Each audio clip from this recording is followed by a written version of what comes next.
Hello. Thank you for calling Rehab Center. Hello. Kuri yapi? Wonke ku Rehab Center.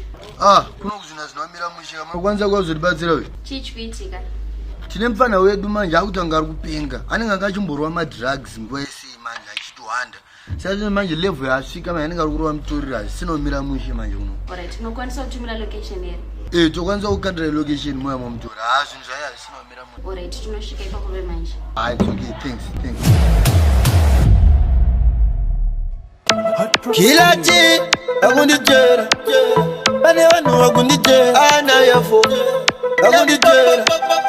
Mchatosvika pakurara vakangokuchenga. Vakavhura ziso kusvika kwachena. Ukaona uchavaziva ivaonda. Vambenge vakambosimba zvino zvakaenda. Vafana ava vaskurara nekuka 24 hours ukavataga vakamuka. Ndinapo yamanduda chiruka. Vaudze kuti this time kila kabuka. Vafana ava vaskurara nekuka 24 hours ukavataga vakamuka. Ndinapo yamanduda chiruka. Vaudze kuti this time kila kabuka. Wena manje akurota kamuka. Anobaka fikire sekutopfuura tabuka. Tambozama mupasadza ari kubuka. Kana gesa ari kubuka. Vanhu vese achuka. Asongofura hombe papfeka saga. Anga kutozviona senge ane swaga. Anombopedza zuva rese mumba akawanda. Achizviti pane bhodisi riri kumutsvaga. Vafana ava vaskurara nekuka 24 hours ukavataga vakamuka. Ndinapo yamanduda chiruka. Vaudze kuti this time kila kabuka. Vafana ava vaskurara nekuka 24 hours ukavataga vakamuka. Ndinapo yamanduda chiruka. Vaudze kuti this time kila kabuka.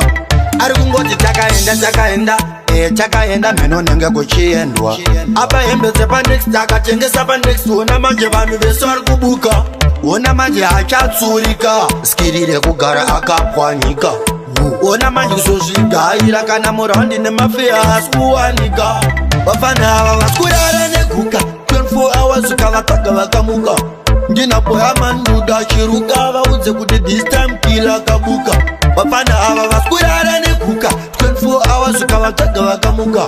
Ndinapo yamanduda chiruka. Vaudze kuti this time kila kabuka.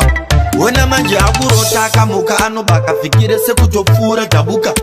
Tambozama mupasadza ari kubuka. Kana gesa ari kubuka. Vanhu vese achuka. Asongofura hombe papfeka saga. Anga kutozviona senge ane swaga. Anombopedza zuva rese mumba akawanda. Achizviti pane bhodisi riri kumutsvaga. Vafana ava vaskurara nekuka 24 hours ukavataga vakamuka. Ndinapo yamanduda chiruka. Vaudze kuti this time kila kabuka. Vafana ava vaskurara nekuka 24 hours ukavataga vakamuka. Ndinapo yamanduda chiruka. Vaudze kuti this time kila kabuka. Akundijera. Bane vanhu vakundijera. Akundijera. Muchatosvika pakurara vakangokuchenga. Vakavhura ziso kusvika kwachena. Ukaona uchavaziva ivaonda. Vambenge vakambosimba zvino zvakaenda.